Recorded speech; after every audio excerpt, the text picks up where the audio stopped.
15 juin 1942, 14h32, bureau de poste central de la 34e rue Ouest, Manhattan, New York.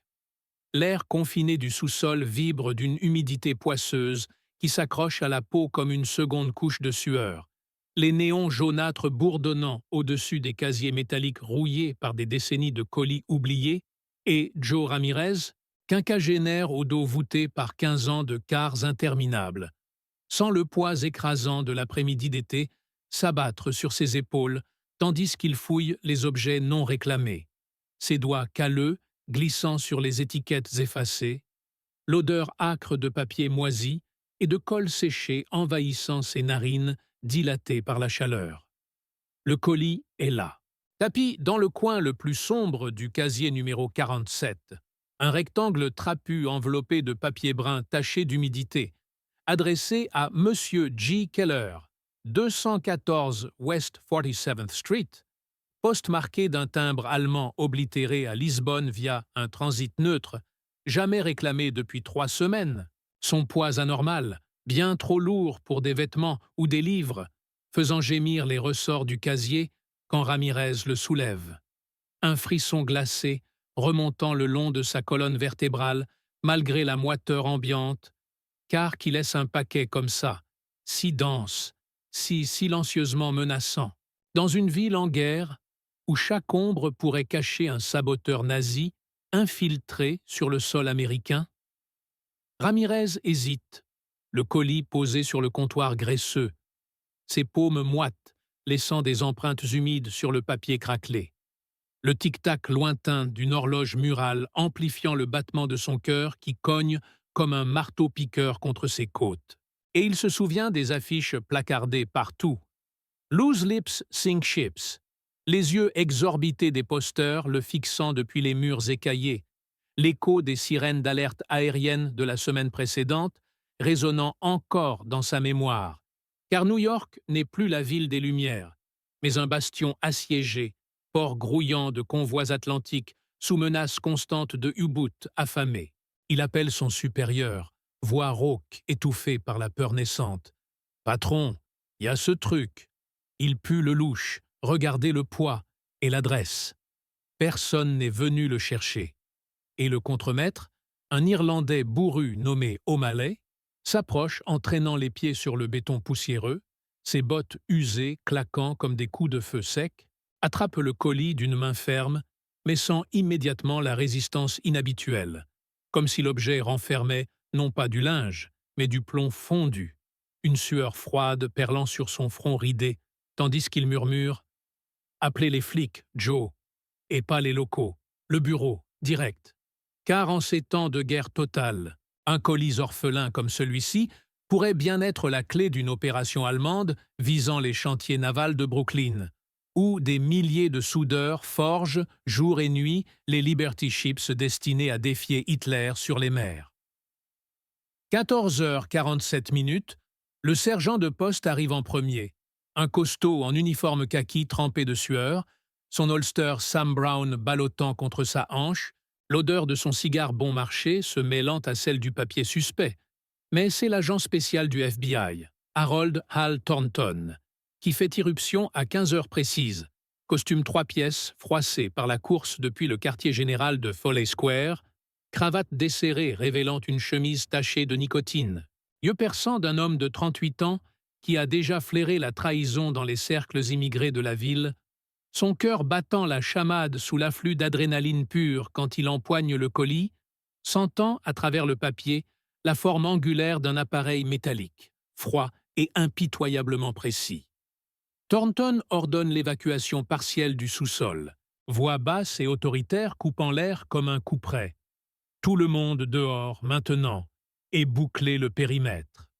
Ses doigts, gantés de latex fin, tremblant légèrement, alors qu'il tranche le papier d'un canif affûté, le crissement de la lame sur le cordage de scie sale résonnant comme un avertissement dans le silence tendu, et quand le contenu se révèle, une valise renforcée, abritant un émetteur-récepteur court-onde Siemens dernier cri, des cartes cryptées des docks de New York marquées de cibles en rouge, un flacon de microdos microscopique collé sous le couvercle, et une enveloppe scellée contenant des instructions en allemand codé pour saboter le convoi SS America.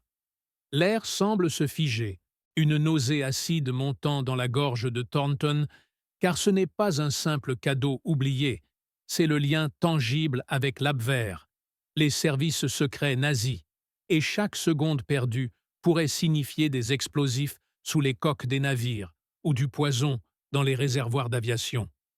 Tu sens le poids de l'histoire basculer dans tes mains gantées, agent Thornton, le métal froid de l'émetteur irradiant un froid surnaturel à travers le latex, l'odeur chimique des circuits et de la graisse lubrifiante se mélangeant à celle de la peur suintante des postiers regroupés à l'entrée, et tandis que tes collègues du bureau arrivent en Ford noir banalisé, phares éteints dans la lumière déclinante du jour, tu traces déjà les fils. L'émetteur porte un numéro de série partiellement effacé, mais traçable, jusqu'à un transitaire portugais. L'adresse du destinataire. 2114 West 47th Street. Un immeuble anonyme du quartier des théâtres reconverti en garni pour immigrés allemands.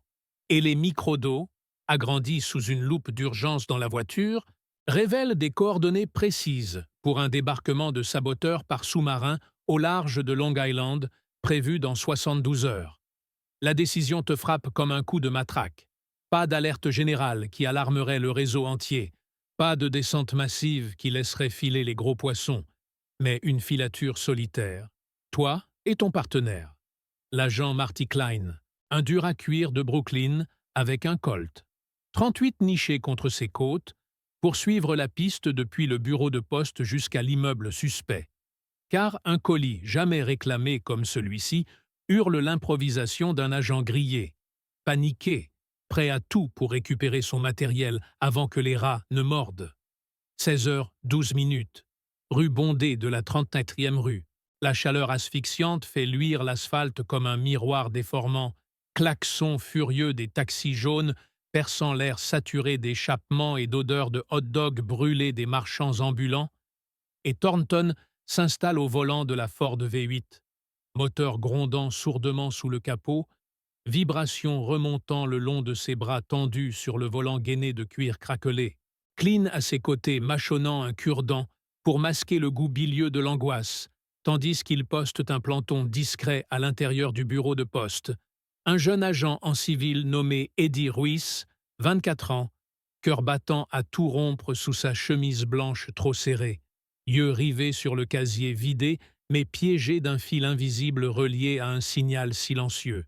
Les heures s'étirent en une éternité poisseuse, sueur dégoulinant le long des tempes de Ruiz, chaque pas d'un client potentiel faisant crisper ses muscles, l'air confiné rechargeant son corps d'une fatigue lourde comme du plomb fondu, jusqu'à 18h47. Quand un homme entre, silhouette maigre enveloppée d'un trench-coat élimé malgré la fournaise estivale, chapeau fedora rabattu sur un visage pâle, aux traits slaves durcis, accent germanique trahissant son origine quand il demande d'une voix rauque « Le colis pour Keller ? J. Keller ?» Et Ruiz, feignant l'indifférence, sent son pouls s'emballer, doigt figé sur le comptoir tandis que le signal part, bourdonnement électrique filant vers la radio de la Ford, garée 2 blocs plus loin. La filature s'engage alors, implacable et suffocante, Thornton au volant suivant à distance prudente le suspect, identifié plus tard comme Fritz Lehmann, alias Keller, opérateur radio de l'Abwehr infiltré depuis 1940, qui aile un taxi jaune brinque-ballant, phares perçant la nuit tombante comme des yeux jaunes affamés, et la Ford colle au train, essuie-glace raclant sporadiquement la poussière urbaine, tandis que la température chute imperceptiblement, apportant un froid humide qui s'infiltre par les joints usés des portières. Klein, chargeant son Thompson SMG 1928A1 dissimulé sous un manteau, canon encore tiède d'un nettoyage récent, odeur de cordite résiduelle chatouillant ses narines. Lehmann descend à l'immeuble de la 47e rue, façade grise lézardée par les hivers new-yorkais. Lumière tamisée filtrant à travers les rideaux jaunis d'une chambre au 3e étage. et les agents se garent dans l'ombre d'une ruelle adjacente, moteur coupé, silence pesant seulement rompu par le goutte à goutte d'une canalisation crevée et le halètement discret de leur respiration accélérée. Car tu sais, Thornton, que chaque seconde d'attente est une roulette russe. Le suspect, potentiellement en train d'alerter son réseau, ou pire, d'activer un plan B dévastateur pour les chantiers navals où 5000 ouvriers martèlent l'acier destiné à l'Europe libérée. La nuit s'épaissit, 22h15. Froid mordant les doigts engourdis de Cline qui ajuste la lunette de son Thompson. Métal givré par l'humidité condensée, tandis que Thornton escalade l'escalier de secours rouillé en silence, chaque marche grinçant comme un cri étouffé sous ses semelles crêpes usées jusqu'à la corde, sueur froide coulant dans son dos malgré le vent glacé du Hudson tout proche, et à travers la vitre embuée de la chambre, il aperçoit Lehman penché sur une table bancale, morse cliquetant frénétiquement, message codé filant vers un U-boot en approche, carte déployée montrant les quais de Brooklyn avec des croix rouges sur les entrepôts de munitions, l'odeur imaginaire de poudre et de fuel lourd planant comme un spectre. La décision te transperce comme une baïonnette, Thornton. Entrer seul.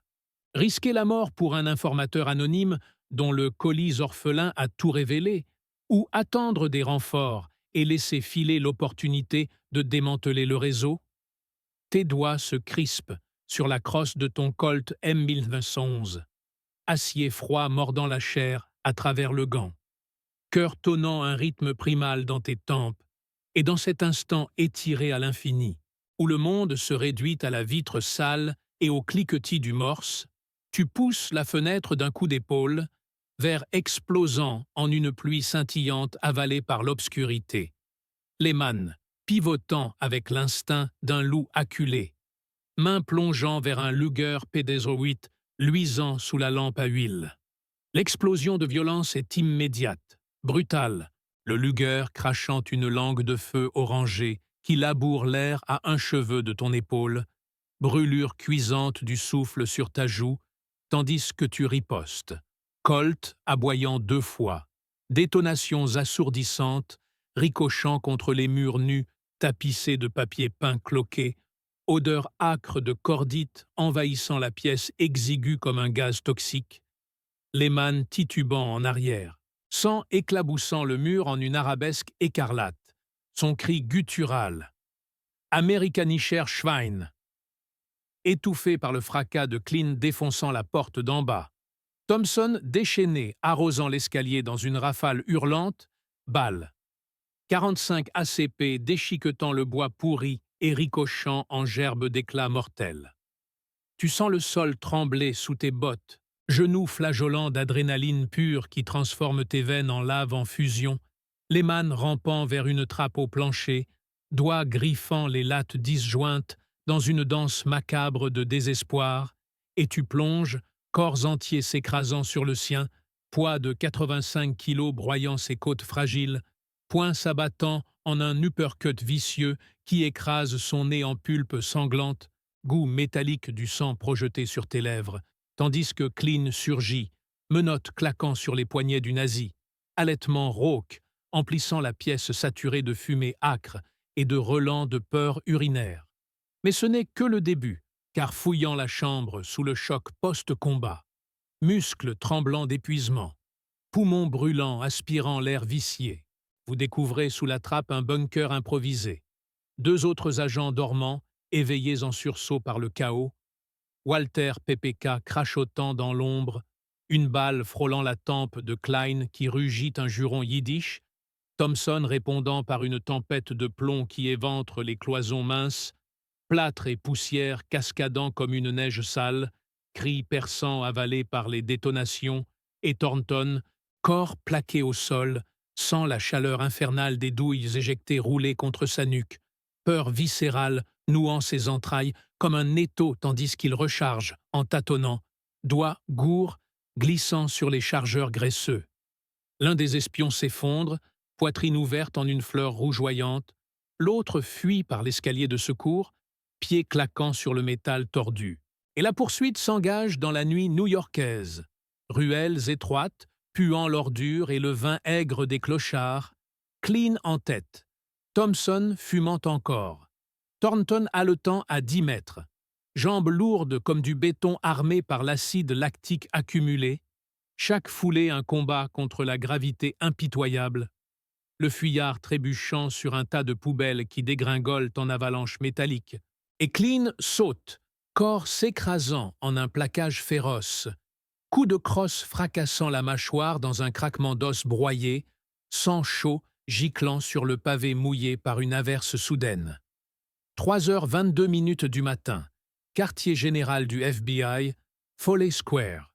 Sous les néons crus d'une salle d'interrogatoire aux murs suintants d'humidité, Lehman, affalé sur une chaise métallique boulonnée au sol, visage tuméfié luisant de sueur et de sang séché, menottes mordant ses poignets écorchés, et Thornton, chemise déchirée collée à sa peau par la crasse et la transpiration, allume une Lucky Strike d'une main qui tremble encore, fumée âcre emplissant la pièce confinée tandis qu'il brise le silence. Le colis, Fritz, ton jouet radio. Qui d'autre dans la toile? Voix rauque éraillée par les cris et la poussière inhalée, et sous la pression implacable, heures s'étirant en un supplice lent, Lehman craque à 5h14, révélant le réseau entier. 8 agents dormant dans des planques de Brooklyn et du Bronx, plan pour empoisonner les soutes de munitions du SS America. Timing synchronisé avec un débarquement de 10 saboteurs par U-202 au large de Coney Island. La nouvelle de l'aube, 6h47, porte de Brooklyn Navy Yard. Alerte maximale. Sirènes hurlantes déchirant le brouillard matinal chargé d'odeurs de soudure et de fuel lourd. Et Thornton, épuisement creusant des sillons noirs sous ses yeux injectés de sang, monte en jeep avec une escouade du bureau armée de M1 Garand empruntés à l'armée, pneus crissant sur l'asphalte trempé, tandis que le soleil pâle perce les nuages bas, cœur serré par le poids de la nuit, car une décision isolée, ouvrir ce colis maudit, a sauvé des milliers de vies, mais le coût humain pèse déjà. Clean, balle logée dans l'épaule, gémissant dans l'ambulance, et les fantômes des combats qui hantent tes rêves. Les raids succèdent aux raids, implacables. 7h22, planque du Bronx, porte défoncée à l'épaule par des agents casqués. Thompson et Garand crachant la mort dans un corridor étroit, puant la friture rance et la sueur aigre. Un espion abattu net, crâne explosé en brume rose contre le papier peint fleuri. Odeur de cervelle grillée par la poudre se mêlant à celle du sang frais. 8h51, entrepôt de Red Hook, nuit artificielle percée par des lampes torches, balayant les caisses de dynamite allemande, 2 saboteurs surpris en train de saboter un treuil, fusillade éclair où les balles traçantes zèbrent l'obscurité comme des comètes furieuses, corps s'effondrant en tas inertes, fluides vitaux se répandant sur le béton froid, dans une mare visqueuse reflétant les éclats rougeoyants des douilles. Thornton est partout, corps martyrisé par la fatigue, muscles hurlant à chaque mouvement, décision split-second dictant la survie.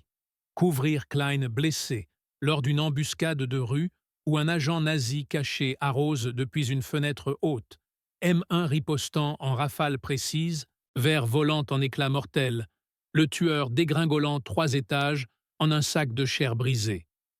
À 11h03, arrestation du chef de cellule dans un dîner de Flatbush, odeur de café brûlé et de graisse de beignets masquant à peine la tension, couteau sorti sous la table mais point de Thornton s'abattant d'abord, craquement nasal suivi d'un étranglement lent jusqu'à l'évanouissement, menottes claquant dans le silence assommé des clients civils.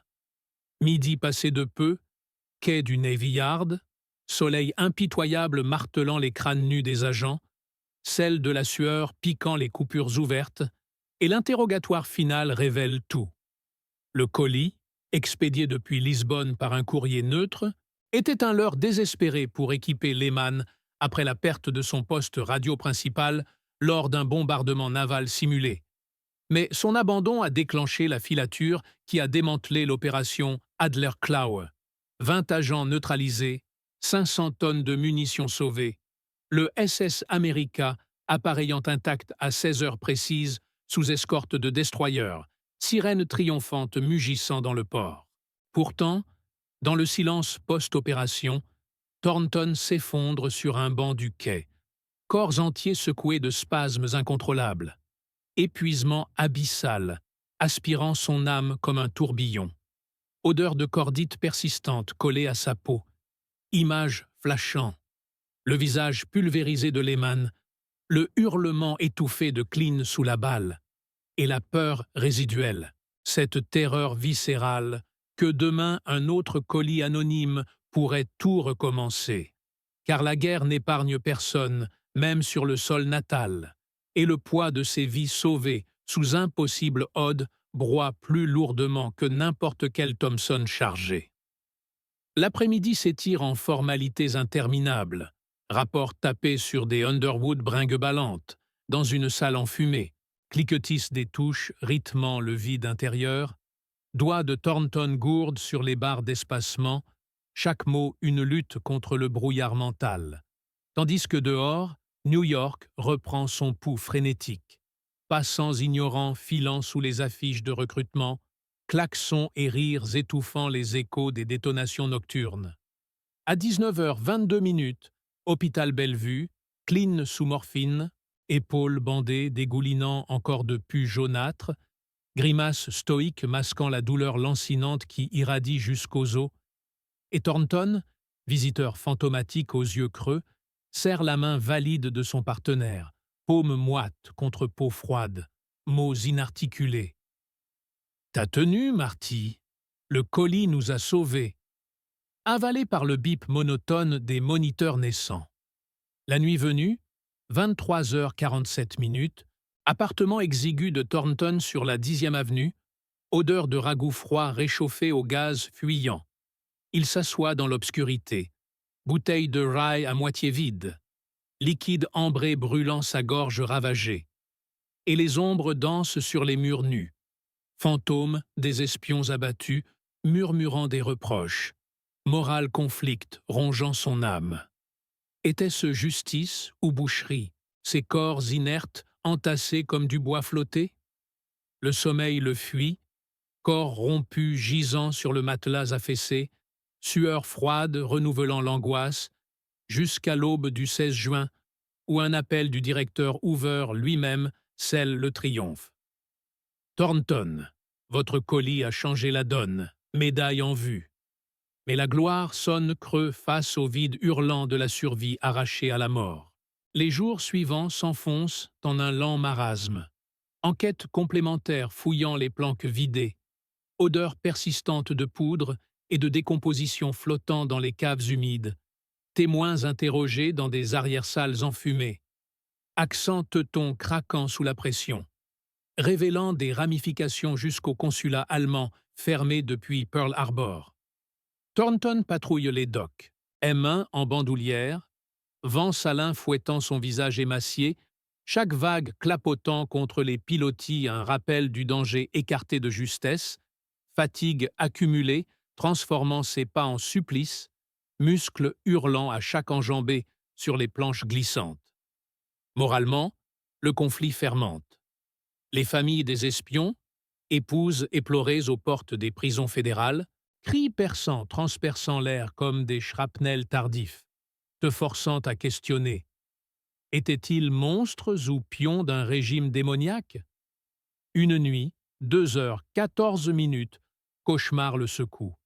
Le colis s'ouvrant non sur un radio, mais sur une bombe à retardement, tic-tac amplifié dévorant le monde, et il se réveille en sursaut, drap trempé, cœur cognant contre ses côtes meurtries. Semaine passe. Été 1942 cédant à une moiteur automnale précoce. Feuilles jaunies colmatant les gouttières des ruelles où la fusillade eut lieu. Traces de sang lavées par les pluies, mais gravées dans la mémoire musculaire de Thornton, qui arpente seul les scènes de crime, doigts effleurant les impacts de balles dans le plâtre écaillé, odeur fantôme de cordite ravivant le feu primal. Le silence après la tempête est le plus brutal.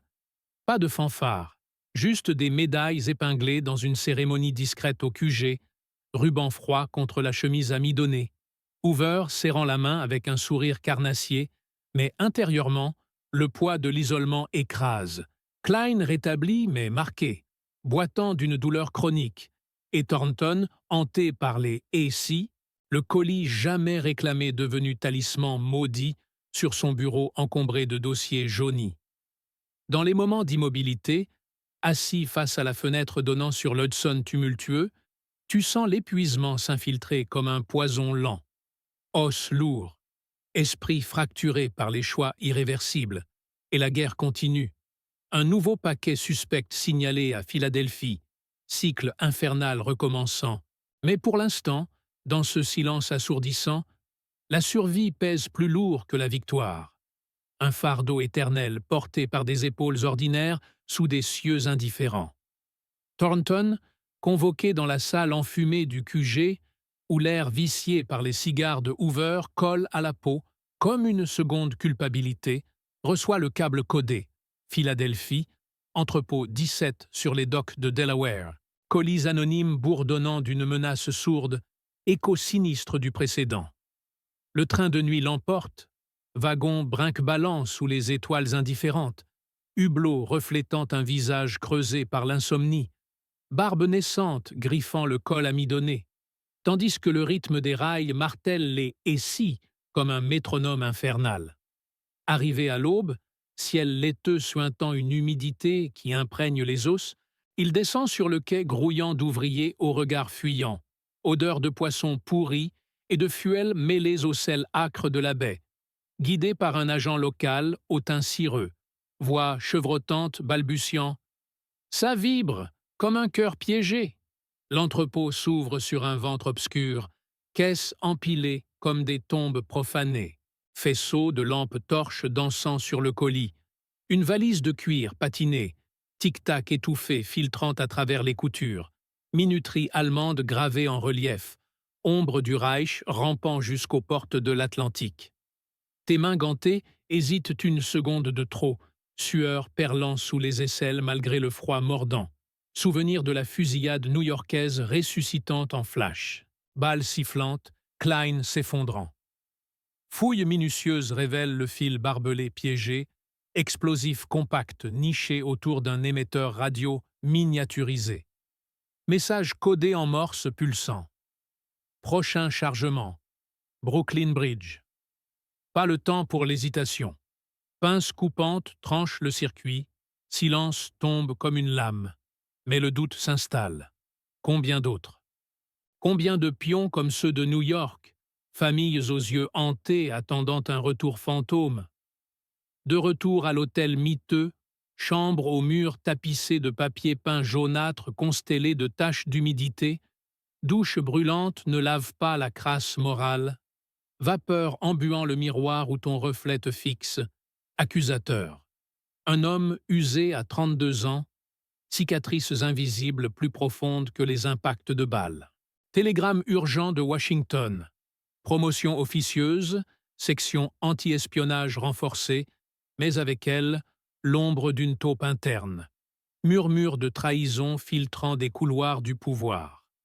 Nuit blanche, bouteille de bourbon tiède sur la table de chevet, gorge râpeuse avalant le feu liquide pour noyer les visions. Épouse des espions à genoux dans la boue de Penn Station, implorant une miséricorde que tu n'as pas accordée. Aube grise pointe, nouveau brief.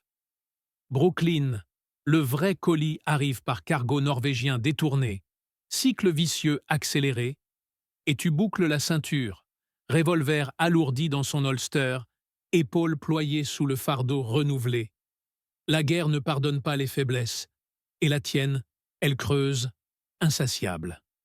Brooklyn, docks noyés dans un brouillard huileux exhalé par l'East River, cargo fantômes alignés comme des croix rouillées sous la lune gibbeuse. Le Norvégien détourné émerge des ténèbres, coque balafré par des obus oubliés de Narvik, odeur de poisson pourri et de cordite imprégnant l'air salin. Tes bottes claquent sur le pont glissant, équipier norvégien au regard fuyant, complice ou otage, désignant la cale béante d'un pouce tremblant.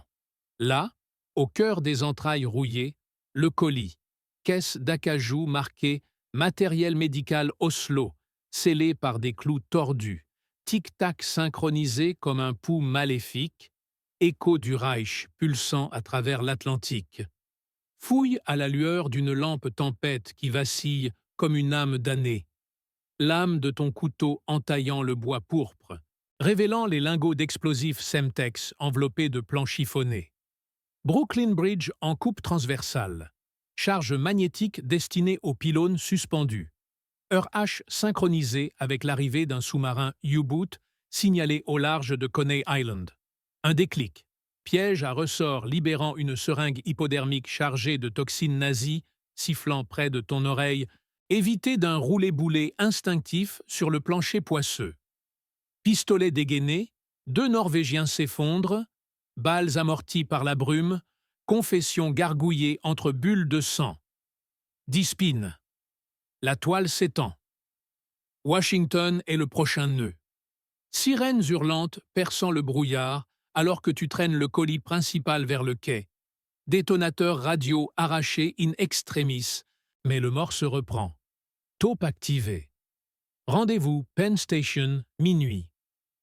Retour en fort de cabossé, phare crevant la nuit comme des yeux fiévreux, bourbon imaginaire sur les lèvres sèches, vision de Clean superposée à celle de la taupe invisible. Un collègue au sourire trop lisse, une secrétaire aux ongles trop rouges. Pont de Brooklyn en vue.